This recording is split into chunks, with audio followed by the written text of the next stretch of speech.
একদা আল্লাহ রাব্বুল আলামিন ফেরেশতাদেরকে লক্ষ্য করে বললেন, হে ফেরেশতাগণ, আমি দুনিয়াতে আমার একজন খলিফা বা প্রতিনিধি নিয়োগ করতে যাচ্ছি। ফেরেশতাগণ আল্লাহ তাআলার রহস্য বুঝতে না পেরে ও তার প্রতিনিধি মনোনয়নের তাৎপর্য অনুধাবন করতে না পেরে তাদের জ্ঞান সুলভ আপত্তির সুরে বলল, আতাজআলু ফীহা মান ইউফসিদু ফীহা ওয়া ইয়াসফিকুদ দিমা ওয়া নাহনু নুসাব্বিহু বিহামদিকা ওয়া নুকদ্দিসু লাক। হে মাবুদ, আপনি কি আবার এমন একটি জাতি সৃষ্টি করতে চাচ্ছেন যারা দুনিয়ার বুকে অনর্থের সৃষ্টি করবে, দাঙ্গা হাঙ্গামা ও রক্তপাতে লিপ্ত হবে? তার চেয়ে আমরাই তো আপনার প্রশংসা ও গুণগান করছি। ফেরেশতাদের এই কথার জবাবে আল্লাহ রাব্বুল আলামিন বললেন, ইন্নী আ'লামু মা লা তা'লামুন। হে ফেরেশতারা, আমি যা জানি তোমরা তা জানো না। মানব জাতি আমার ইবাদত বন্দেগী করবে কিনা সে বিষয়ে আমি তোমাদের চেয়ে বেশি অবগত। এ সম্পর্কে আমি তোমাদের নিকট কোনো উপদেশ বা পরামর্শ চাচ্ছি না, বরং আমি যা করার ইচ্ছা করেছি কেবল সেই বিষয়টি তোমাদেরকে জানিয়ে দিলাম মাত্র। আল্লাহ রাব্বুল আলামিনের এই কথা শ্রবণ করার পরে ফেরেশতারা নিজেদের ভুল বুঝতে পারলেন এবং তারা আল্লাহ রাব্বুল আলামিনের দরবারে ক্ষমা প্রার্থনা করলেন। এরপর আল্লাহ রাব্বুল আলামিন একদা তার 4 জন বিশিষ্ট ফেরেশতা হযরত জিবরাইল, হযরত মিকাইল, হযরত ইসরাফিল ও হযরত আজরাইল আলাইহিস সালামকে ডাকলেন। অতঃপর আল্লাহ রাব্বুল আলামিন হযরত জিবরাইল আলাইহিস সালামকে নির্দেশ দিলেন, হে জিবরাইল, তুমি যাও জমিন থেকে মাটি সংগ্রহ করো। আমি সেই মাটি দ্বারা আমার একজন বান্দা ও প্রতিনিধি সৃষ্টি করব। আল্লাহ রাব্বুল আলামিনের এই নির্দেশ পেয়ে হযরত জিবরাইল আলাইহিস সালাম পৃথিবীর জমিনে চলে আসলেন। এরপর মাটি নেওয়ার জন্য তিনি পৃথিবীর জমিনে হাত রাখলেন। হযরত জিবরাইল আলাইহিস সালাম যেই না মাটি নেওয়ার জন্য পৃথিবীর জমিনে হাত রাখলেন, অমনি জমিন মিনতির সুরে আল্লাহর কসম দিয়ে জিবরাইল আলাইহিস সালামকে বলল, হে জিবরাইল, আল্লাহর কসম দিয়ে তোমাকে বলছি, তুমি আমার দেহ থেকে মাটি সংগ্রহ করিও না, আমি সহ্য করতে পারবো না। মাটির এমন কাকুতি মিনতি দেখে হযরত জিবরাইল আলাইহিস সালামের মনে দয়া হলো, তাই তিনি আর পৃথিবীর জমিন থেকে মাটি সংগ্রহ করতে পারলেন না। অতঃপর তিনি আল্লাহ রাব্বুল আলামিনের দরবারে ফিরে এসে বললেন, হে মাবুদ, আপনি আমাকে মাটি সংগ্রহ করার জন্য পৃথিবীতে পাঠিয়েছিলেন, কিন্তু জমিন আপনারই নামের কসম দিয়ে আমার নিকট অনেক কাকুতি মিনতি করলো। তার এমন রোনাজারিতে আমার মনে তার প্রতি দয়া হলো, তাই আমি আর তার বুক থেকে মৃত্তিকা সংগ্রহ করতে পারলাম না।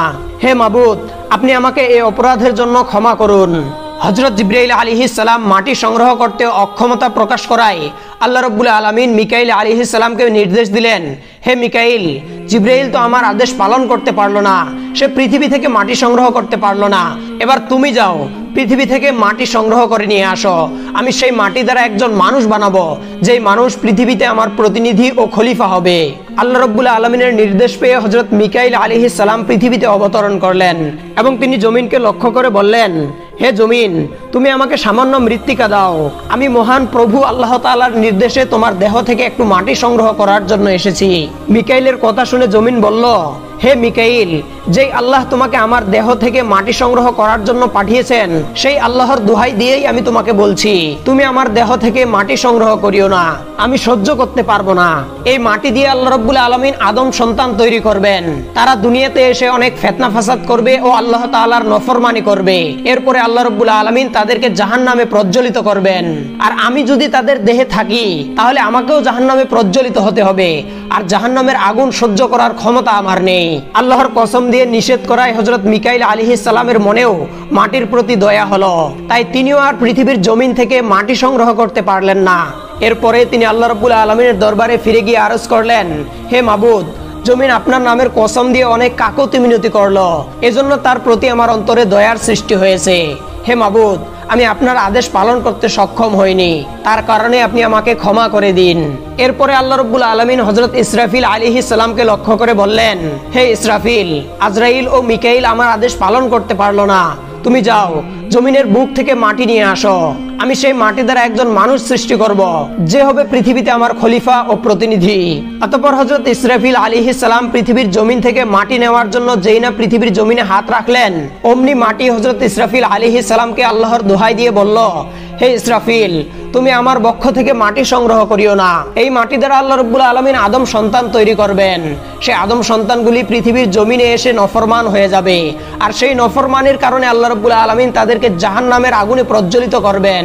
তাদের শরীরে থাকার কারণে আমাকেও প্রজ্বলিত হতে হবে, আর জাহান্নামের আগুন সহ্য করার ক্ষমতা আমার নেই। মাটির এমন মিনতি ভরা আবেদনে হযরত ইসরাফিল আলাইহিস সালামের মনেও দয়া হলো, তাই তিনিও আর মাটি সংগ্রহ করতে পারলেন না। অবশেষে আল্লাহ রাব্বুল আলামিন এই কাজের জন্য মহাপরাক্রমশালী ফেরেশতা আজরাইলকে নির্দেশ দিলেন, হে আজরাইল, আমার 3 জন ফেরেশতা আমার আদেশ পালন করতে ব্যর্থ হয়েছে। তারা পৃথিবীর জমিন থেকে মাটি আনতে সক্ষম হয়নি। এবার তুমি যাও, পৃথিবীর জমিন থেকে মাটি নিয়ে আসো। আমি সেই মাটি দ্বারা একজন মানুষ বানাবো, যেই মানুষ পৃথিবীতে আমার প্রতিনিধি ও খলিফা হবে। হযরত আজরাইল আলাইহিস সালাম আল্লাহ রাব্বুল আলামিনের নির্দেশ পাওয়া মাত্র পৃথিবীর জমিনে অবতরণ করলেন এবং তিনি পৃথিবীর দেহ থেকে খামচি মেরে মাটি নেওয়ার জন্য উদ্যত হলেন। অমনি জমিন অত্যন্ত করুণ ভাবে তার কাছে মিনতি করে বলতে লাগলো, হে আজরাইল, আমি তোমাকে আল্লাহর কসম দিয়ে বলছি, তুমি আমার দেহ থেকে মাটি সংগ্রহ করিও না। এই মাটি দ্বারা আল্লাহ রাব্বুল আলামিন মানব সন্তান সৃষ্টি করবেন, আর এই মানব সন্তান পৃথিবীতে এসে নফরমানি করবে। অতঃপর আল্লাহ রাব্বুল আলামিন তাদেরকে জাহান্নামের আগুনে প্রজ্বলিত করাবেন। তাদের শরীরে থাকার কারণে আমাকেও সেই আগুনে প্রজ্বলিত হতে হবে, আর জাহান্নামের আগুন সহ্য করার ক্ষমতা আমার নেই। জমিনের এই মিনতি শুনে হযরত আজরাইল আলাইহিস সালাম বললেন, হে জমিন, যে আল্লাহর কসম দিয়ে তুমি আমাকে মাটি সংগ্রহ করার জন্য নিষেধ করছো, সেই আল্লাহই তোমার দেহ থেকে আমাকে মৃত্তিকা নেওয়ার জন্য পাঠিয়েছেন। কাজেই তোমার কথায় কর্ণপাত করে আমি আল্লাহর নির্দেশ অমান্য করতে পারি না। আল্লাহ রাব্বুল আলামিন আমাকে তোমার বুক থেকে মাটি নেওয়ার জন্য পাঠিয়েছেন, আর আমি তোমার বুক থেকে মাটি সংগ্রহ করেই ছাড়বো। এই বলে হযরত আজরাইল আলাইহিস সালাম জমিনের বুকে খামচি মেরে এক মুষ্টি মাটি নিয়ে আল্লাহ রাব্বুল আলামিনের দরবারে পেশ করলেন। আল্লাহ রাব্বুল আলামিন আজরাইল আলাইহিস সালামের বুদ্ধিমত্তা ও যোগ্যতা দেখে অত্যন্ত খুশি হলেন এবং তিনি তাকে বললেন, হে আজরাইল, আজ তুমি মানব সৃষ্টির সূচনা লগ্নে যেভাবে তুমি তোমার বুদ্ধিমত্তা ও যোগ্যতার প্রমাণ দিলে, প্রাণীকুলের ধ্বংস ও মৃত্যু লগ্নেও একইভাবে তুমি তোমার নিজের যোগ্যতা ও সক্ষমতার প্রমাণ দিতে পারবে বলে আমি আশা করি। আজ থেকে সকল প্রাণীকুলের প্রাণ সংহারের কাজ আমি তোমার হাতে ন্যস্ত করলাম। বিশেষত মানব জাতির প্রত্যেকটি প্রাণীর প্রাণ তুমিই সংহার করবে। আল্লাহ রাব্বুল আলামিনের পক্ষ থেকে সকল প্রাণীকুলের প্রাণ সংহারের দায়িত্ব পেয়ে হযরত আজরাইল আলাইহিস সালাম বললেন, হে মাবুদ, আমি আপনার যে কোনো নির্দেশ পালন করতে প্রস্তুত আছি, তবে আপনি আমাকে এই কঠিন দায়িত্ব থেকে মুক্তি দান করুন। কেননা আপনার এই নির্দেশ পালন করতে গেলে পৃথিবীর যাবতীয় প্রাণী আমাকে এই বলে অভিশাপ দিবে যে নিষ্ঠুর আজরাইল আমার অমুক আত্মীয়ের প্রাণ হরণ করে নিয়ে গেছে। হে মাবুদ, আর সেই অভিশাপ আমি কিছুতেই সহ্য করতে পারবো না। আজরাইলের কথা শুনে আল্লাহ রাব্বুল আলামিন বললেন, হে আজরাইল, এ ব্যাপারে তোমাকে কোনরূপ চিন্তা করতে হবে না, কেননা এই ব্যাপারে আমি এমন একটি কৌশল অবলম্বন করব যাতে কেউ তোমার নাম উল্লেখ করবে না এবং তোমাকে অভিসম্পাত বর্ষণ করবে না। প্রত্যেকটি প্রাণীর মৃত্যুর পূর্বে আমি কোনো না কোনো রোগ ব্যাধি কিংবা অন্য কোনো বালা মুসিবত নাজিল করব। তখন সকলেই সেই রোগ ব্যাধি ও বালা মুসিবত গুলিকে মৃত্যুর কারণ মনে করবে, আর মূলত তুমি যে তাদের মৃত্যু ঘটিয়েছ এ কারণে ভুলেও কেউ তোমাকে দোষারোপ করবে না। অতএব এই ব্যাপারে তোমার কোনো চিন্তার কারণ নেই। এরপর আল্লাহ রাব্বুল আলামিন হযরত আজরাইল আলাইহিস সালামের আনা সেই মৃত্তিকা থেকে হযরত আদম আলাইহিস সালামকে সৃষ্টি করলেন। হযরত আব্দুল্লাহ ইবনে আব্বাস রাদিয়াল্লাহু তাআলা আনহু হতে বর্ণিত, হযরত রাসূল করিম সাল্লাল্লাহু আলাইহি ওয়াসাল্লাম বলেছেন, আল্লাহ তাআলা আদি মানব হযরত আদম আলাইহিস সালামকে দুনিয়ার বিভিন্ন স্থানের মাটি দ্বারা সৃষ্টি করেছেন। কাবা গৃহের মাটি দ্বারা তিনি তার মস্তক সৃষ্টি করেছেন। পাক ভারতের মাটি দ্বারা সৃষ্টি করেছেন পেট ও পৃষ্ঠদেশ। দুনিয়ার পূর্ব সীমান্তের মাটি দ্বারা সৃষ্টি করেছেন 2 হাত এবং পশ্চিম সীমান্তের মাটি দ্বারা সৃষ্টি করেছেন 2 পা। আল্লাহ রাব্বুল আলামিন দুনিয়াতে নতুন প্রতিনিধি প্রেরণ করবেন এ কথা জানতে পেরে ইবলিস খুবই দুশ্চিন্তাগ্রস্ত হয়ে পড়ল। সে মনে মনে চিন্তা করতে লাগলো, বর্তমানে আমি তো দুনিয়ার একচ্ছত্র অধিপতি ও খলিফা এবং যাবতীয় জিন ও ফেরেশতার নেতা আমি। তবে আল্লাহ রাব্বুল আলামিন কি তার নতুন প্রতিনিধি সৃষ্টি করে আমার একচ্ছত্র আধিপত্য খর্ব করতে চাচ্ছেন? যদি এটাই আল্লাহ রাব্বুল আলামিনের প্রকৃত উদ্দেশ্য হয়ে থাকে, তবে এখন থেকে আমাকে সেই সংকটময় অবস্থা মোকাবেলা করার জন্য প্রস্তুত হতে হবে এবং সেই সংকট মোকাবেলা করার জন্য যথাযথ শক্তি সঞ্চয় করাও আমার একান্ত কর্তব্য। নিজের মনের এই সুপ্ত বাসনা ও কামনা সাধন করার উদ্দেশ্যে একদা ইবলিস ফেরেশতাদেরকে লক্ষ্য করে বলল, হে ফেরেশতাগণ, তোমরা সকলেই তো আমার একান্ত অনুগত ও বাধ্যগত। আমি তোমাদের সকলের শিক্ষক। তোমরা সবাই আমার প্রত্যেকটি আদেশ ও নিষেধ মান্য করে চলো। আমাকে যথেষ্ট ভক্তি ও শ্রদ্ধা করো। আচ্ছা বলো তো দেখি, ভবিষ্যতে যদি আমার উপর কোনো বিপদ নেমে আসে তখন কি তোমরা আমাকে পরিত্যাগ করে চলে যাবে? তার এই প্রশ্নের উত্তরে ফেরেশতারা তাকে বলল, হে আমাদের সর্দার, হে আমাদের নেতা, আমরা প্রয়োজনে আপনার জন্য আমাদের প্রাণ উৎসর্গ করব, তবুও কোনো পরিস্থিতিতেই আমরা আপনাকে পরিত্যাগ করব না। তখন ইবলিস তাদেরকে প্রশ্ন করলো, আচ্ছা বেশ, ভালো কথা, এবার তাহলে বলো তো, আল্লাহ রাব্বুল আলামিন যদি তার নতুন কোনো প্রতিনিধি সৃষ্টি করেন এবং তাকে আমার উপর প্রাধান্য দান করেন, তাহলে তোমরা কাকে সমর্থন করবে? আমাকে নাকি আল্লাহ রাব্বুল আলামিনের সেই নতুন প্রতিনিধিকে? ফেরেশতাগণ এবার বলল, আল্লাহ রাব্বুল আলামিনই আপনাকে আমাদের উপর নেতৃত্ব ও কর্তৃত্ব প্রদান করেছেন। তারই নির্দেশে আমরা সকলেই আপনার আনুগত্য ও অধীনতা স্বীকার করছি। অতএব সে আল্লাহ রাব্বুল আলামিনই যদি তার কোনো নতুন খলিফা সৃষ্টি করেন এবং তাকে আপনার উপর প্রাধান্য দান করেন, তাহলে অবশ্যই এই ক্ষেত্রে আমরা আল্লাহ রাব্বুল আলামিনের নির্দেশ মান্য করব এবং আল্লাহর সেই খলিফাকেই আমরা বেশি সম্মান করব। কেননা আল্লাহ রাব্বুল আলামিনের আদেশ পালন করাই আমাদের মূল কাজ এবং আমাদের মূল লক্ষ্য ও কর্তব্য। সুতরাং যে কোনো অবস্থাতেই আমরা তার আদেশ পালন করব। ফেরেশতাদের মুখে এই উপযুক্ত উত্তর শুনে ইবলিসের মুখের ভাব পরিবর্তন হয়ে গেল। তার বুকের ভিতর দূর দূর করে কাঁপতে লাগলো। সে বুঝতে পারলো ফেরেশতারা কোনোভাবেই আল্লাহ রাব্বুল আলামিনের নির্দেশ অমান্য করবে না এবং কখনোই তারা আল্লাহ রাব্বুল আলামিনকে পরিত্যাগ করবে না। ইবলিসের মনের অবস্থা যাই হোক না কেন, সে বাইরে এই অবস্থাটি ফেরেশতাদেরকে বুঝতে দিল না। ফেরেশতাদের জবাব শুনে সে মুখে কৃত্রিম হাসি ফুটিয়ে বলল, তোমাদেরকে ধন্যবাদ। তোমাদের প্রকৃত মনোভাবটি অবগত হওয়ার জন্যই আমি তোমাদেরকে এই প্রশ্ন করেছিলাম এবং আল্লাহর প্রতি তোমাদের আনুগত্য দেখে আমি খুশি হলাম। ইবলিস মুখে এই কথা বললেও মনে মনে সে একেবারেই ঘাবড়ে গেল। সে ভাবতে লাগলো, ফেরেশতারা যদি আমার আদেশ পালন না করে এবং আমার তরফ থেকে তাদের সমর্থন প্রত্যাহার করে নেয়, তাহলে আমি কাদেরকে নিয়ে আল্লাহর বিরুদ্ধে দাঁড়াবো? কিছুক্ষণ এভাবে চিন্তা ভাবনা করার পরে সে আবার আশান্বিত হয়ে উঠল। সে ভাবলো, না, চিন্তা কিসের? ফেরেশতারা আমাকে সমর্থন করুক বা নাই করুক, তাতে আমার কিছুই যায় আসে না। যেহেতু দুনিয়ার সমগ্র জিন আমার বাধ্য ও অনুগত এবং বিশেষ করে তারা আমার স্বজাতি, আমি তাদের সহিত মিলে আল্লাহর বিরুদ্ধে যুদ্ধ করব। আল্লাহ রাব্বুল আলামিন হযরত আদম আলাইহিস সালামের দেহ তৈরি করে 40 বছর যাবত তাকে একটি স্থানে রেখে দিয়েছিলেন। একদা ফেরেশতাগণ ভ্রমণ করতে করতে সেই স্থানে গিয়ে আদম আলাইহিস সালামের দেহ দর্শন করলেন এবং তারা খুবই ভীত সন্ত্রস্ত হয়ে পড়লেন। যেহেতু এরূপ অপূর্ব ও বিস্ময়কর মূর্তি তারা ইতিপূর্বে কখনোই দর্শন করেননি, সুতরাং তারা সকলে ব্যস্তভাবে ওস্তাদ ইবলিসের নিকট গিয়ে বলল, ওহে ওস্তাদ, আমরা এক জায়গায় একটি অতি আশ্চর্য বস্তু দেখে আসলাম, কিন্তু আমরা জানি না সেই বস্তুটি কি। তা দেখে আমরা কিছুই বুঝতে পারলাম না। ইতিপূর্বে এমন কোনো বস্তু আমরা দেখিনি, তাই আমরা খুবই ভীত সন্ত্রস্ত হয়ে পড়েছি। হয়তোবা তা আমাদের কোনো ক্ষতি ও অপকারের কারণ হতে পারে।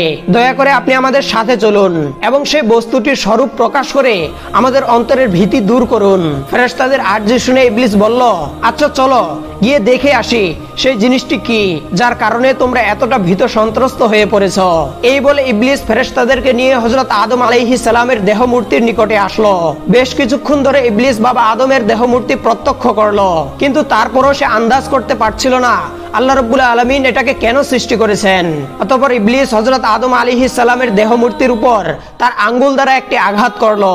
খালি পাতিলে আঘাত করলে যেরূপ আওয়াজ হয়, আদম আলাইহিস সালামের দেহ ইবলিসের আঙ্গুলের টোকায় তদ্রূপ শব্দ করলো। ফেরেশতাগণ এই অভূতপূর্ব আওয়াজ শুনে চমকে উঠল। ইবলিস তাদেরকে সান্ত্বনা দিয়ে বলল, তোমরা অযথা ভয় করিও না, এটার দ্বারা আমাদের কোনো ভয়ের কারণ নেই, যেহেতু এটার ভিতরে একেবারেই শূন্য। তারপরে আমি এটার ভিতরে প্রবেশ করে একটু দেখে আসি, তোমরা এখানে একটু অপেক্ষা করো। ফেরেশতাগণ বললেন, জি ওস্তাদ, আপনি তাই করুন, এটার ভিতরে প্রবেশ করে একটু দেখে আসুন আসলে জিনিসটা কি। অতঃপর ইবলিস হযরত আদম আলাইহিস সালামের দেহের মধ্যে প্রবেশ করলো, ভালোভাবে তার ভিতর ও বাহির পর্যবেক্ষণ করলো। এরপরে সে ফেরেশতাদেরকে বলল, আমি বস্তুটার ভিতরে দেখে আসলাম, তার ভিতরে একেবারে খালি, মধ্যে কিছুই নেই। যদি আল্লাহ রাব্বুল আলামিন এই বস্তুটাকে তার ইবাদত করার জন্য বানিয়ে থাকেন, তাহলে তিনি তার সেই উদ্দেশ্যে সফল হবেন না, কেননা সে নিজে ও তার বংশধরেরা পেটের জ্বালায় সর্বদা অস্থির থাকবে। আল্লাহর ইবাদত করার মতো সময় তারা পাবে না।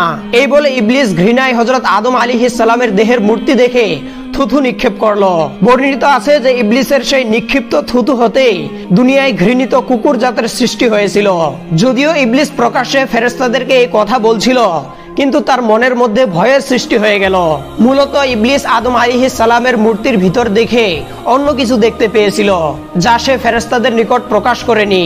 অতঃপর সে একা একা ভাবতে লাগলো, আসমান ও জমিনে যা কিছু রয়েছে তার সবকিছুর ব্যাপারে আমি নিজের মধ্যে জ্ঞানের সমাহার ঘটিয়েছি, কিন্তু তারপরও আমার মনে হচ্ছে এই মূর্তির ভিতরে যে জ্ঞান রয়েছে তার তুলনায় আমার অফুরন্ত জ্ঞান রাশিও অতি নগণ্য ও তুচ্ছ।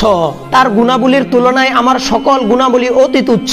তাছাড়া এই দেহের ভিতরে আমি এমন একটি প্রকোষ্ঠ দেখতে পেলাম, যার ভিতরে শত চেষ্টা করেও আমি প্রবেশ করতে পারলাম না। পূর্বে উল্লেখ করা হয়েছে হযরত আদম আলাইহিস সালামের দেহ তৈরি করে আল্লাহ রাব্বুল আলামিন 40 বছর যাবত তা এক স্থানে রেখে দিয়েছিলেন। 40 বছর অতিবাহিত হবার পরে আল্লাহ রাব্বুল আলামিন আসমান ও জমিনের যাবতীয় ফেরেশতাদেরকে একত্র করলেন এবং তাদেরকে হযরত আদম আলাইহিস সালামের দেহের সামনে সমবেত করলেন।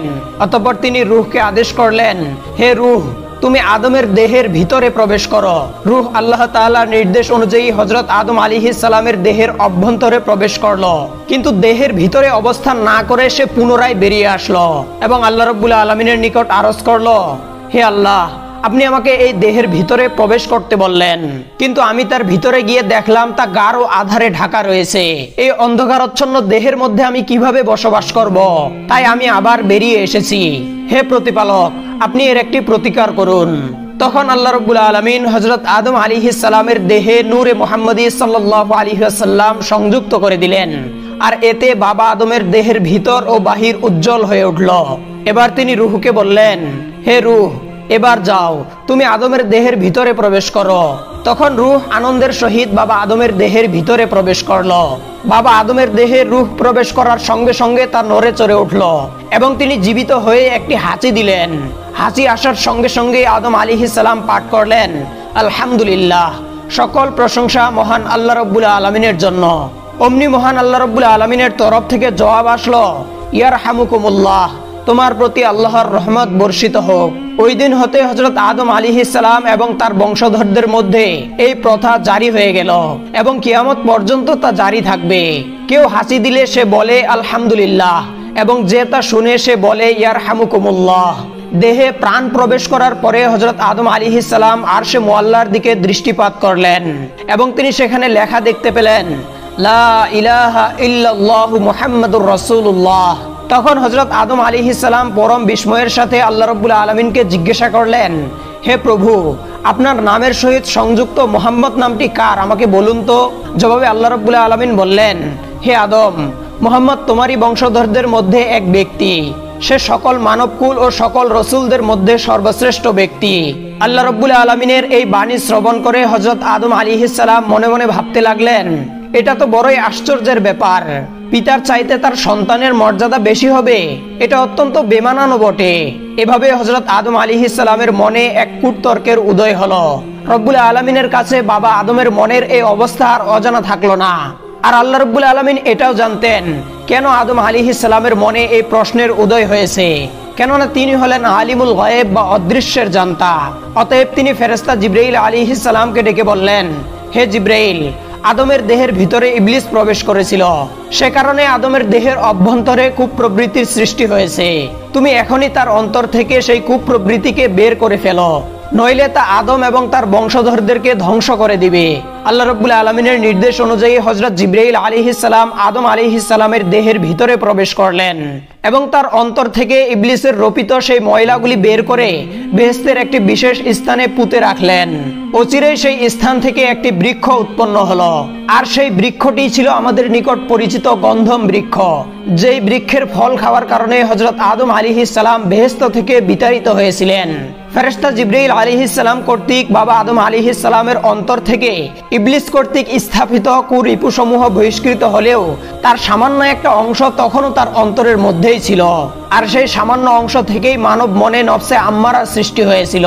হযরত আদম আলাইহিস সালাম যখন রূহ প্রাপ্ত হয়ে উঠে দাঁড়ালেন, তখন মহান আল্লাহ রাব্বুল আলামিন তাকে একটি সুসংহিত সিংহাসনে উপবেশন করালেন। অতঃপর তিনি যাবতীয় ফেরেশতাদেরকে নির্দেশ দিলেন, হে আমার ফেরেশতারা, তোমরা সকলেই আদমকে সেজদা করো। আল্লাহ রাব্বুল আলামিনের এই নির্দেশ মোতাবেক উপস্থিত সকল ফেরেশতারা হযরত আদম আলাইহিস সালামের জন্য সেজদা করলেন, কিন্তু সেজদা করল না শুধুমাত্র ইবলিস। সে অহংকার ভরে আল্লাহ রাব্বুল আলামিনের নির্দেশ অমান্য করলো, যেহেতু ইতিপূর্বে তার অন্তরে কুফরির বীজ বপিত হয়েছিল। তখন আল্লাহ রাব্বুল আলামিন ইবলিসকে লক্ষ্য করে বললেন, রে ইবলিস, আমি আমার কুদরতের হাতে যাকে সৃষ্টি করলাম এবং তার প্রতি সেজদা করতে তোমাকে নির্দেশ করলাম, তুমি কেন আমার নির্দেশ অমান্য করলে এবং তাকে সেজদা করলে না? তুমি কি এর মাধ্যমে তোমার নিজেকে বড় ভাবলে? আল্লাহ রাব্বুল আলামিনের এই প্রশ্নের জবাবে ইবলিস বলল, হে রব্বুল আলামিন, আপনি আমাকে একটি অযৌক্তিক নির্দেশ দিয়েছেন। আমি করব আদমকে সিজদা। আদমকে আপনি সৃষ্টি করেছেন মাটি থেকে, আর আমাকে সৃষ্টি করেছেন আগুন থেকে। আগুনের ধর্ম হলো উপরে ওঠা, আর মাটির ধর্ম হলো নিচে নেমে আসা। যদি সিজদা করতে হয় তাহলে আদম আমাকে করবে, আমি নয়। ইবলিসের এই অহংকার ভরা কথা শুনে আল্লাহ রাব্বুল আলামিন বললেন, রে ইবলিস, তুই বেহেশত থেকে এখনই বহিষ্কৃত হয়ে যা। আজ থেকে তুই মারদুদ হয়ে গেলি এবং রোজ কিয়ামত পর্যন্ত তোর উপর আমার অভিসম্পাত বর্ষিত হতে থাকবে। আল্লাহ রাব্বুল আলামিন ইবলিসকে অভিশপ্ত করার সঙ্গে সঙ্গে ইবলিসের নুরানি চেহারা পরিবর্তিত হয়ে একটি কদাকার চেহারায় পরিণত হলো। তার সমস্ত শরীর হতে বেহেশতি পোশাক ও মস্তক হতে বাদশাহী তাজ মুহূর্তের মধ্যে অন্তর্নিহিত হয়ে গেল এবং তার গর্দানে অভিশাপের বেরি ঝুলতে লাগলো। ফেরেশতাগণ 100 বছর যাবত আল্লাহ রাব্বুল আলামিনের নির্দেশ অনুযায়ী হযরত আদম আলাইহিস সালামকে সেজদা করতে গিয়ে তাদের মস্তক অবনত করে রাখলো এবং তারা আল্লাহ রাব্বুল আলামিনের তাসবিহ ও গুণকীর্তন করে যাচ্ছিল। 100 বছর পরে যখন তারা তাদের মস্তক উত্তোলন করলো, তারা ইবলিসের করুণ দুর্দশা অবলোকন করলো। ইবলিসের এই দুর্দশা অবলোকন করার পরে ভয়ে তারা আল্লাহ রাব্বুল আলামিনের কৃতজ্ঞতায় তার প্রতি আবার সেজদা করলেন। তখন আল্লাহ রাব্বুল আলামিন ইবলিসকে লক্ষ্য করে বললেন, রে মরদুদ, তুই চিরদিনের জন্য আমার রহমত থেকে দূর হয়ে গেলি।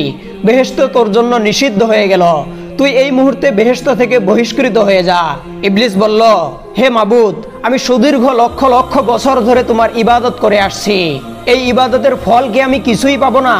আর তুমি যে আমাকে আদমের জন্য এরূপ অভিশপ্ত করলে, এটা কি তোমার উপযুক্ত কাজ হলো? তখন আল্লাহ রাব্বুল আলামিন বললেন, রে পাপিষ্ঠ শয়তান, বল, তবে তুই কি চাস? একমাত্র বেহেশত ব্যতীত তুই আমার নিকট যা চাইবি আমি তোকে তাই দান করব। কেননা কোনো প্রার্থনাকারীর প্রার্থনায় আমি নামঞ্জুর করি না। আল্লাহ রাব্বুল আলামিনের এই নির্দেশের পরে ইবলিস যদি তখনও আল্লাহ রাব্বুল আলামিনের কাছে ক্ষমা প্রার্থনা করতেন, আল্লাহ রাব্বুল আলামিন তাকে ক্ষমা করে দিতেন। কিন্তু আল্লাহর ক্ষমা প্রার্থনা না করে ইবলিস বলল, হে প্রভু, যখন আমার ভাগ্যে আর কোনোদিনই বেহেশত জুটবে না, তখন তোমার নিকট আমার প্রার্থনা এই যে তুমি আমার হায়াত রোজ কিয়ামত পর্যন্ত বৃদ্ধি করে দাও। এর জবাবে আল্লাহ রাব্বুল আলামিন বললেন, যাও, আমি তোমার হায়াত রোজ কিয়ামত পর্যন্ত বৃদ্ধি করে দিলাম। এবার ইবলিস বলল, হে মাবুদ, তুমি আমাকে এমন ক্ষমতা দাও যাতে আমি আদম সন্তানের রগে রগে প্রবাহিত হয়ে তাদেরকে ধোঁকা দিতে পারি, আর যাতে তারা আমাকে দেখতে না পারে, আর আমি যেন নিজের ইচ্ছা মতো যখন যেমন রূপ ধারণ করতে পারি। আল্লাহ রাব্বুল আলামিন ইবলিসের এই আবেদন শুনে বলল, হে ইবলিস, যাও, আমি তোমার এই মনোবাসনা পূর্ণ করে দিলাম। আল্লাহ রাব্বুল আলামিনের পক্ষ থেকে এই ক্ষমতা প্রাপ্ত হওয়ার পরে ইবলিস রাব্বুল আলামিনকে চ্যালেঞ্জ করে বললেন, হে আল্লাহ, যে আদম সন্তানের কারণে তুমি আমাকে চির অভিশপ্ত বলে ঘোষণা করলে, আমাকে বেহেশত থেকে বহিষ্কৃত করলে, তোমার জাতের কসম দিয়ে বলছি, আমি সামনে থেকে তাদেরকে ধোঁকা দিব, পিছন থেকে ধোঁকা দিব, ডান থেকে ধোঁকা দিব, বাম থেকে ধোঁকা দিব। এইভাবে ধোঁকা দিতে দিতে আমি তাদের সকলকে জাহান্নামী করে ছাড়বো। আমি নিজেও জাহান্নামে জ্বলবো এবং আদমের বংশধরদেরকেও আমার সাথে জাহান্নামে প্রজ্বলিত করব। আল্লাহ রাব্বুল আলামিন ইবলিসের এই কথা শুনে বললেন, রে ইবলিস, তুই আদম সন্তানকে সামনে থেকে ধোঁকা দিবি, পিছন থেকে ধোঁকা দিবি, ডান থেকে ধোঁকা দিবি, বাম থেকে ধোঁকা দিবি, কিন্তু আমি উপর থেকে তাদের উপর রহমত নাজিল করব এবং তাদের করা সকল গুনাহগুলি আমি ক্ষমা করে দেব। আর তুমি এটাও জেনে রাখো, যারা আমার আনুগত্যশীল বান্দা হবে, তুমি কখনো তাদেরকে ধোঁকা দিতে সক্ষম হবে না। এরপর আল্লাহ রাব্বুল আলামিন ফেরেশতাদেরকে নির্দেশ করলেন, তোমরা এই মরদুদ শয়তানকে এখনই বেহেশত থেকে বহিষ্কার করে দাও, সে যেন কোনোদিন আর বেহেশতে ফিরে আসতে না পারে, তোমরা সেই ব্যবস্থা করে দাও। আল্লাহ রাব্বুল আলামিনের এই নির্দেশ মোতাবেক ফেরেশতারা ইবলিসের হাতে পায়ে বেরি লাগিয়ে তাকে পৃথিবীর সর্বাপেক্ষা গভীরতম সমুদ্রে নিক্ষেপ করে আসলো, আর সেই থেকেই গভীর সমুদ্র হয়ে গেল ইবলিসের আস্তানা। এরপর আল্লাহ রাব্বুল আলামিন ফেরেশতাদেরকে নির্দেশ দিলেন, হে ফেরেশতারা, তোমরা আমার প্রিয় বান্দা আদমকে সর্বাপেক্ষা উত্তম বেহেশত জান্নাতুল ফেরদাউসের মধ্যে বসবাসের ব্যবস্থা করে দাও। আল্লাহ রাব্বুল আলামিনের নির্দেশ মোতাবেক ফেরেশতারা হযরত আদম আলাইহিস সালামের জন্য বেহেশতের সকল সুখ স্বাচ্ছন্দ্যের ব্যবস্থা করে দিল। বাবা আদমের আর কোনো অশান্তি রইল না। অফুরন্ত নিয়ামত, আরাম আয়েশ ও সুখ স্বাচ্ছন্দ্যের মধ্যে তিনি দিন অতিবাহিত করতে লাগলেন। কিন্তু এটা চিরন্তন সত্য যে মানুষ যত সুখ শান্তির মধ্যেই অবস্থান করুক না কেন, সঙ্গী সাথী ছাড়া দীর্ঘদিন একাকী জীবনযাপন করা তার জন্য অত্যন্ত কষ্টকর ও অশান্তিকর হয়ে ওঠে। বাবা আদমের ক্ষেত্রেও ঘটল ঠিক একই ঘটনা, যার ফলে তিনি জান্নাতুল ফেরদাউসের অকল্পনীয় সুখ স্বাচ্ছন্দ্যের মধ্যে থেকেও কিসের জন্য একটি অভাব অনুভব করছিলেন, কিসের জন্য একটি অপূর্ণতা তাকে কুরে কুরে খাচ্ছিল। সেই অপূর্ণতার কারণে তিনি কোনোভাবেই তার অন্তরে শান্তি পাচ্ছিলেন না। কিন্তু বিশ্বজাহানের প্রতিপালক আল্লাহ রাব্বুল আলামিনের কাছে আদম আলাইহিস সালামের অন্তরের এই সংবাদ গোপন থাকলো না। তাই তিনি তার মনের অশান্তি দূর করার জন্য বাবা আদমের নিমিত্তে একজন সঙ্গী সৃষ্টি করতে চাইলেন। অতঃপর এই উদ্দেশ্যে একদা আল্লাহ রাব্বুল আলামিন বাবা আদমের চোখে গভীর নিদ্রার আমেজ বুলিয়ে দিলেন। বাবা আদম গভীর নিদ্রায় ঢলে পড়লেন। তার এই নিদ্রা এতটাই গভীর ছিল যে এর মধ্যে এক বিরাট কাণ্ড ঘটে গেল, কিন্তু তিনি তার কিছুই টের পেলেন না। আদম আলাইহিস সালাম যখন গভীর নিদ্রায় অচেতন রয়েছেন, এই সময় আল্লাহ রাব্বুল আলামিন ফেরেশতাদেরকে নির্দেশ দিলেন, হে ফেরেশতাগণ, তোমরা আদমের বাম পাশ থেকে একখানা পাজর বের করে নিয়ে আসো। আমি এই পাজর থেকে তার জন্য একজন পরমা সুন্দরী সঙ্গী তৈরি করব, যে সঙ্গীর সাথে আমার আদম পরম সুখে ও শান্তিতে বসবাস করতে পারবে এবং তার জীবনের সুখ দুঃখগুলি তার সাথে ভাগাভাগি করে নিতে পারবে। ফেরেশতারা আল্লাহ রাব্বুল আলামিনের নির্দেশ মোতাবেক আদম আলাইহিস সালামের বাম পাশের একখানা হাড্ডি বের করে আল্লাহ রাব্বুল আলামিনের দরবারে উপস্থাপন করলেন। মহান আল্লাহ রাব্বুল আলামিন বাবা আদম আলাইহিস সালামের সেই পাজরখানা থেকে অপূর্ব রূপ দান করে আদিমাতা হযরত হাওয়া আলাইহিস সালামকে সৃষ্টি করলেন। অতঃপর তাকে অমূল্য বেহেশতি পোশাকে সুসজ্জিত করলেন। এরপর তিনি ফেরেশতাদেরকে নির্দেশ দিলেন, হে ফেরেশতারা, তোমরা হাওয়াকে আদমের পাশে বসিয়ে রাখো। ফেরেশতাগণ আল্লাহ রাব্বুল আলামিনের নির্দেশ মতো মা হাওয়া আলাইহিস সালামকে আদম আলাইহিস সালামের পাশে বসিয়ে রাখলেন। এরপর মহান প্রভু আল্লাহ তাআলা হযরত আদম আলাইহিস সালামের নিদ্রা ভঙ্গ করে দিলেন। ঘুম থেকে জেগে উঠে বাবা আদম দেখতে পেলেন তার পাশে একজন পরমা সুন্দরী যুবতী বসে রয়েছেন। বিবি হাওয়াকে দেখে হযরত আদম আলাইহিস সালাম বিস্ময়ে হতবাক হয়ে গেলেন। তার মনে প্রশ্ন জাগলো, কে এই অপূর্ব সুন্দরী রমণী? ইতিপূর্বে তো তিনি আর কখনোই তাকে দেখেননি। এরপরে গায়েবী ভাবে আল্লাহ রাব্বুল আলামিন আওয়াজ দিয়ে বললেন, হে আদম, তোমার মনের প্রশান্তির জন্য আমি তোমার নিমিত্তে একজন সঙ্গী সৃষ্টি করেছি, আর আমি তার নাম রেখেছি হাওয়া। তুমি তার সাথে তোমার জীবনের সকল সুখ দুঃখ ভাগাভাগি করে নিবে। সুখে দুঃখে তোমরা দুজন দুজনের সঙ্গী হবে। তোমরা একে অপরের অশ্রু মুছে দিবে এবং তোমাদের অন্তরের ভালোবাসা দিয়ে তোমাদের জীবনটিকে জান্নাত বানিয়ে তুলবে। আল্লাহ রাব্বুল আলামিন যেহেতু পুরুষ জাতিকে স্বভাবতই নারী জাতির প্রতি আকর্ষণ দিয়ে সৃষ্টি করেছেন, বাবা আদমের ক্ষেত্রেও তার ব্যতিক্রম ছিল না। পাশে পরমা সুন্দরী মা হাওয়াকে দেখে তার মনে হযরত হাওয়া আলাইহিস সালামের প্রতি একটা আকর্ষণ ও টান সৃষ্টি হলো। এ কারণে তিনি হাত বাড়িয়ে তাকে স্পর্শ করতে চাইলেন। এমনই সময় আল্লাহ রাব্বুল আলামিন গায়েব থেকে আওয়াজ দিয়ে বললেন, হে আদম, খবরদার, তুমি হাওয়াকে স্পর্শ করিও না। বিবাহের পূর্বে তাকে স্পর্শ করা তোমার জন্য বৈধ নয়। আল্লাহ রাব্বুল আলামিনের এই বাণী শ্রবণ করার পরে বাবা আদম আলাইহিস সালাম বললেন, হে আল্লাহ, তাহলে আপনি আমাকে হাওয়ার সাথে বিবাহ পড়িয়ে দিন। এরপর আল্লাহ রাব্বুল আলামিন সাতবক আসমান ও জমিনের ফেরেশতাদেরকে একত্র করে হযরত আদম ও বিবি হাওয়া আলাইহিস সালামের বিবাহ পড়িয়ে দিলেন। সেই বিবাহে স্বয়ং আল্লাহ রাব্বুল আলামিন নিজেই খুতবা পাঠ করলেন।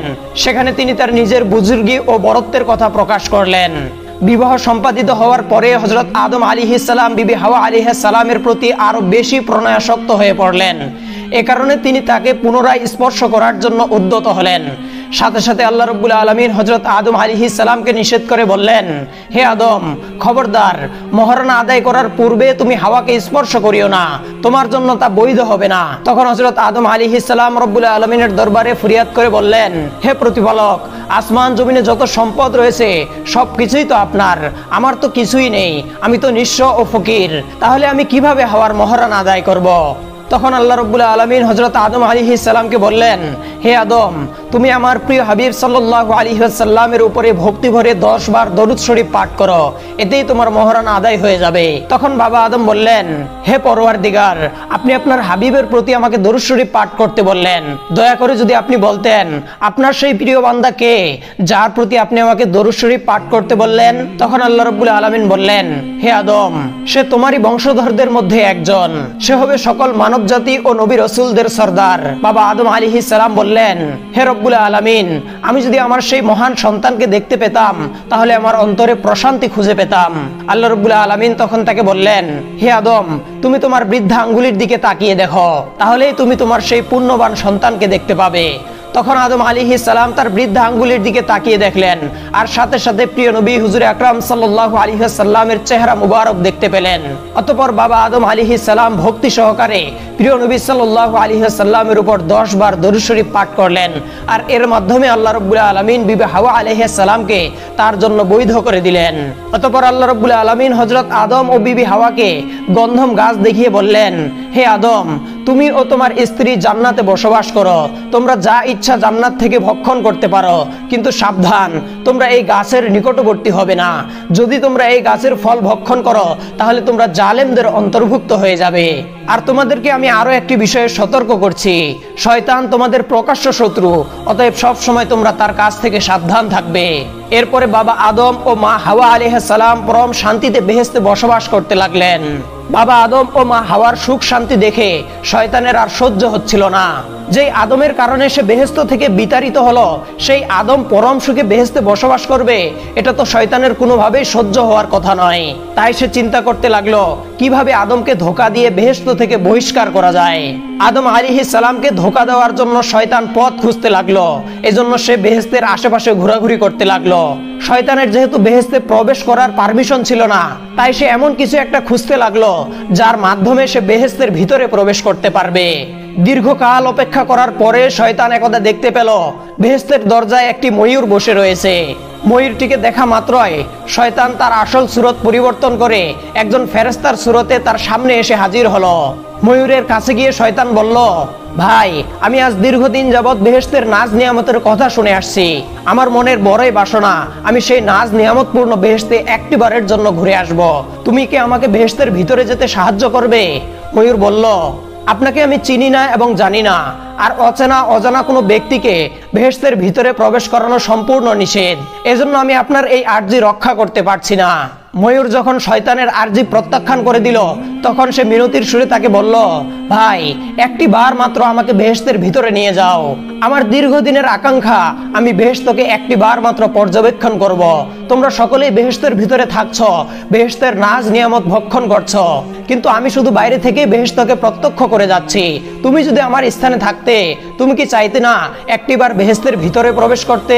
কিন্তু শয়তানের কোনো কথাই ময়ূর রাজি হচ্ছিল না। পরিশেষে শয়তান ময়ূরকে একটি প্রলোভন দেখালো। সে বলল, হে ময়ূর, তুমি যদি আমাকে বেহেশতে প্রবেশ করতে সাহায্য করো তাহলে আমি তোমাকে ইসমে আজম শিক্ষা দিব। বলা বাহুল্য যে ইসমে আজম মহান আল্লাহ রাব্বুল আলামিনের এমন একটি নাম যা পাঠ করে বান্দা তার নিজের যে কোনো উদ্দেশ্য সাধন করতে পারে। শয়তান যখন ময়ূরকে ইসমে আজম শিখানোর লোভ দেখালো, তখন সে বলল, ভাই, তুমি যেহেতু আমাকে ইসমে আজম শিক্ষা দেওয়ার কথা বলছো, তাহলে আমি চেষ্টা করে দেখতে পারি তোমাকে বেহেশতের ভিতরে নিয়ে যাওয়া যায় কিনা। তবে আমি একা এই কাজটি করতে পারবো না, আমার অপর একজন বন্ধু আছে, আমি তার কাছে গিয়ে তোমার আরজির কথা খুলে বলছি, তুমি একটু এখানে অপেক্ষা করো। কিছুক্ষণের মধ্যেই ময়ূর সাপকে নিয়ে শয়তানের সামনে উপস্থিত হলো।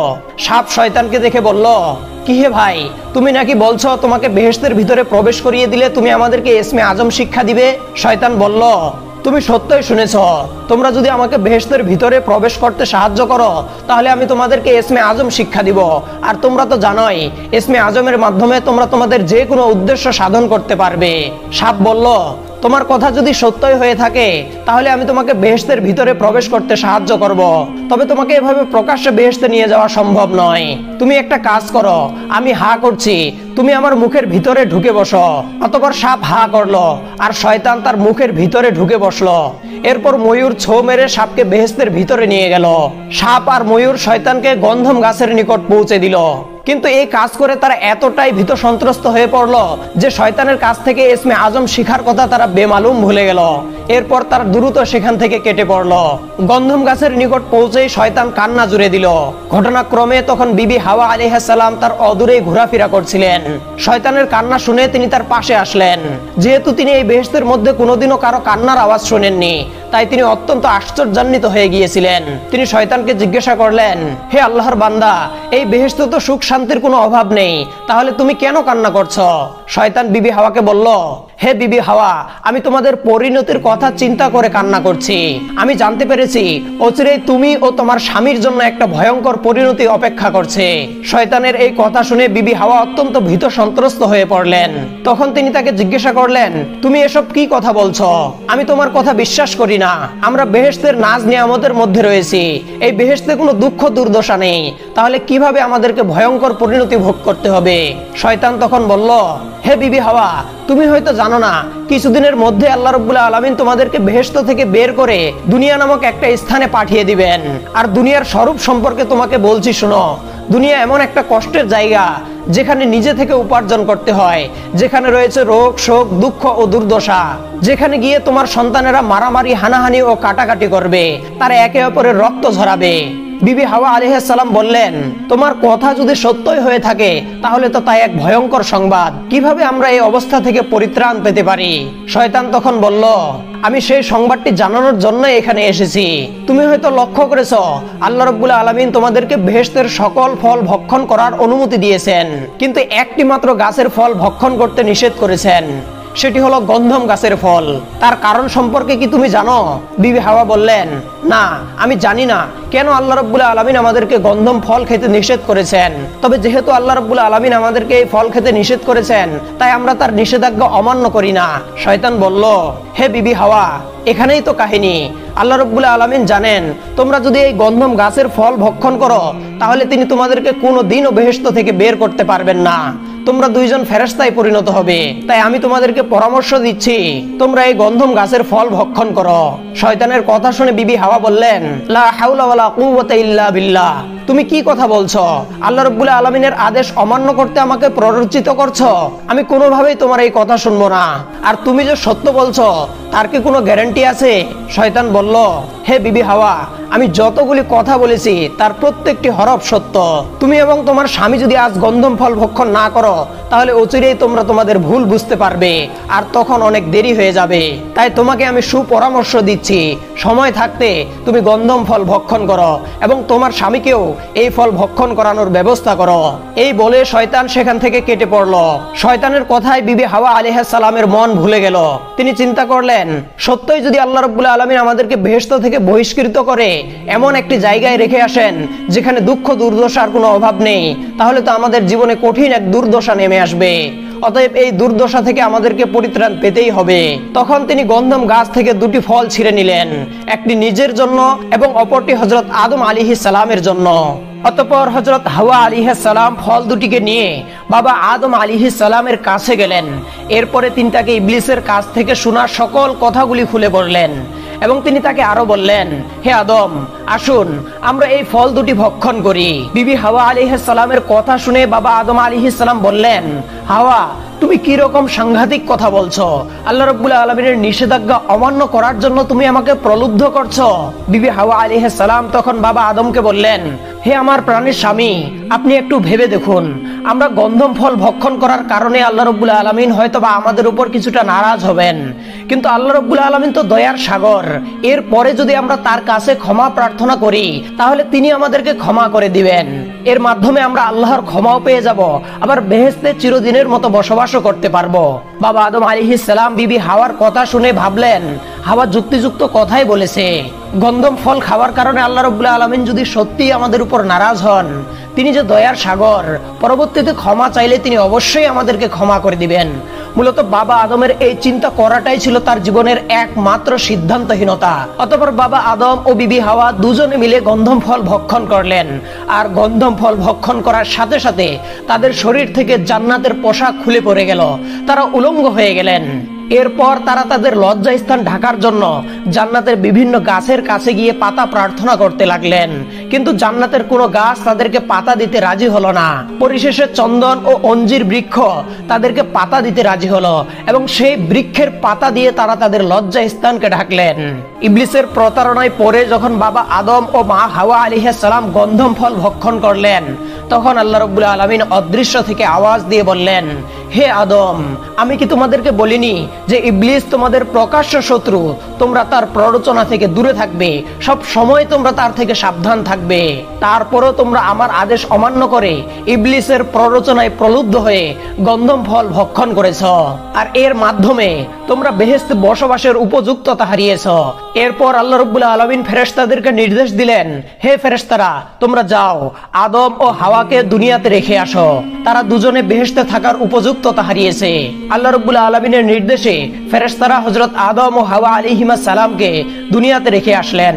আদম আলাইহিস সালামকে তারা দুনিয়ার এক প্রান্তে নামিয়ে দিলেন, আর বিবি হাওয়াকে নামিয়ে দিলেন দুনিয়ার অপর প্রান্তে। এরপরে আল্লাহ রাব্বুল আলামিন ময়ূরকে ডেকে বললেন, হে ময়ূর, তুমি ইবলিসকে জান্নাতে আসতে সাহায্য করেছো। যে পায়ের সাহায্যে তুমি ইবলিসকে জান্নাতে আসতে সাহায্য করলে, আমি তোমার সেই সুন্দর পাগুলি কদাকার করে দিলাম, আর তোমাকেও এই বেহেশত থেকে বহিষ্কৃত হতে হবে।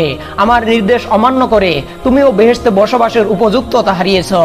এরপরে আল্লাহ রাব্বুল আলামিনের নির্দেশে ময়ূরকেও বেহেশত থেকে বহিষ্কার করা হলো। অতঃপর আল্লাহ রাব্বুল আলামিন সাপকে ডেকে বললেন, হে সাপ, যে মুখের ভিতর ঢুকিয়ে তুমি ইবলিসকে বেহেশতে প্রবেশ করতে সাহায্য করেছ, আমি তোমার সেই মুখ বিষাক্ত করে দিলাম। এ কারণে কিয়ামত পর্যন্ত আদম সন্তান তোমাকে দেখলে দূর দূর করে তাড়িয়ে দিবে এবং তোমাকে মারার জন্য উদ্যত হবে, আর তোমাকেও বেহেশত থেকে বহিষ্কৃত হতে হবে। এরপরে আল্লাহ রাব্বুল আলামিনের নির্দেশে ফেরেশতারা সাপকেও বেহেশত থেকে বহিষ্কার করে দিল। বর্ণিত আছে, দীর্ঘ 300 বছর বাবা আদম ও বিবি হাওয়া আলাইহিস সালাম পরস্পর থেকে বিচ্ছিন্ন থাকেন এবং তারা একে অপরের জন্য বুক ভাসিয়ে ক্রন্দন করতে থাকেন। 300 বছর পর একদা বাবা আদম আলাইহিস সালাম আরাফাতের ময়দানে বসে আল্লাহ রাব্বুল আলামিনের দরবারে দোয়া করলেন, হে আল্লাহ, আমি সৃষ্টির পরে আরশে মুআল্লার দিকে তাকিয়ে তোমার হাবিব মুহাম্মদ রাসূলুল্লাহ সাল্লাল্লাহু আলাইহি ওয়াসাল্লামের নাম মুবারক দেখতে পেয়েছিলাম। হে রব্বুল আলামিন, তোমার সেই প্রিয় হাবিবের উসিলা দিয়ে আমি দোয়া করছি, তুমি আমাকে ক্ষমা করে দাও।